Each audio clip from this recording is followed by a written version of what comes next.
Hello, bone lovers. My name is Natasha Sharkic. I'm from Aita Bioarcheology team. And as we promise, starting from this year, we will talk more about mental health, especially mental health in academia and research areas. So with the goal to be happier and healthier in 2024. And before we even start, it's really important to make a disclaimer. We are not therapists, we're not psychologists or coaches. We just want to share our personal experiences of simply things that we wish we knew that like 5 years ago or 10 years ago.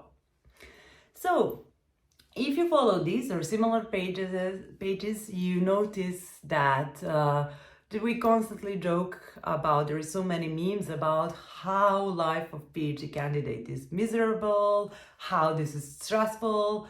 And if you're younger and you're maybe just a grad student, a master student, you might ask, like, what's the thing with PhD? Like, why everybody talk about that as something very horrible and stressful and so hard when it's actually something that you're supposed to be like super enthusiastic about? So like, what's the big deal?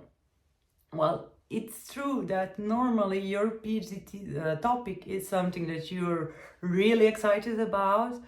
But unfortunately, the study shows that over 50% of PhD candidates are facing some sort of psychological problems. Between them, the most frequent is depression and anxiety and high level of stress, like constant stress. So why is this for? Well, there is several reasons. I will just try to mention a few of them. One is that you might feel very lost.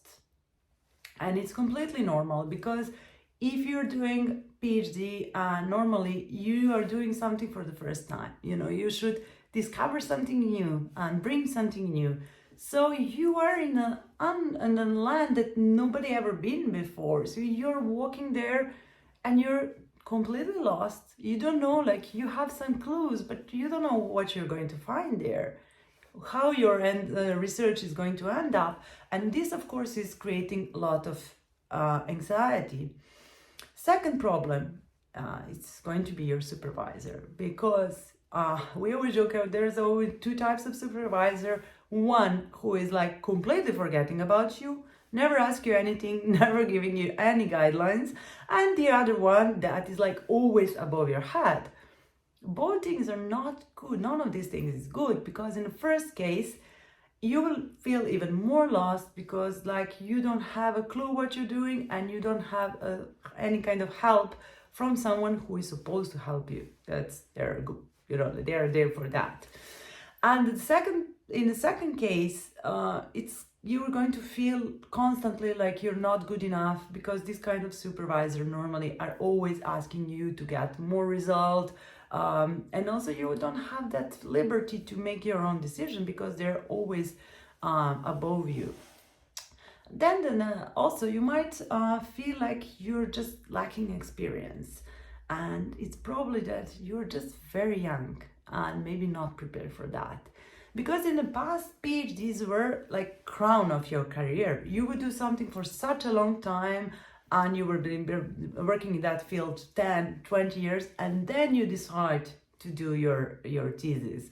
But now you're you have like grad studies, master studies, and you're going directly after that to PhD. So you don't have enough experience, and you're just in your 20s maybe. Of course, you're not prepared for all this responsibility that are coming. Another problem might be that you're feeling like you don't have any perspective in future after finishing. So you might feel like, okay, I'm putting so much effort, I literally like posing my private life in order to obtain something that probably will not bring me anything. Or I have to wait even longer for boosting my career. Or you might be just uncertain, like, okay, would I be even able to finish it in a good way? So maybe I'm just doing all this for nothing. Another problem is that You might feel like you're losing, you're lacking your private life. You're losing a lot because your friends that are like having normal jobs, they finish at 5, they go to have a beer, they're going to have fun. Also in that time of that point of life, most of young people are already start like having real jobs, maybe start living on their own, living with their partners, building families, and you're stuck there because it's like the job but it's not real job, and like you're between those things.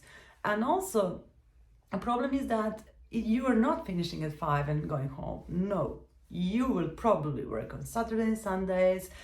Because there is always a new one conference that you have to go. You have to see you left your samples in the lab and you have to see how it's going. You have to write this paper. There would always be something more to do. So it's like you're literally married to your thesis. You don't have time for private life.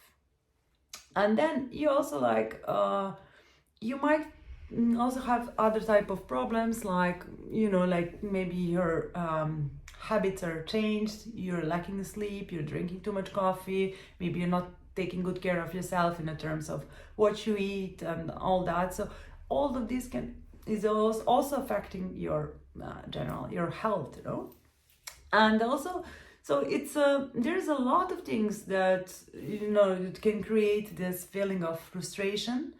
And so if you feel like, if you're in the middle of PhD and you're just feeling of that you want to drop everything and just go to live in the woods, it's completely okay, it's completely normal. We all been through that.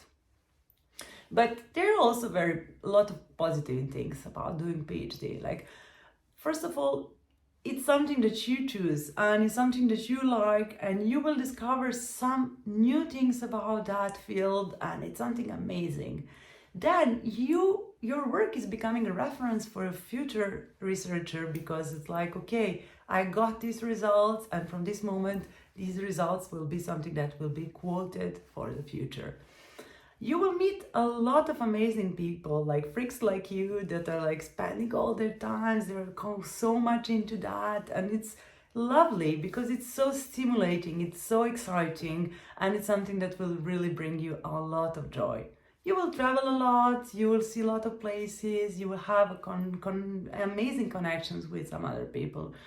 And it might be also that it will boost your career.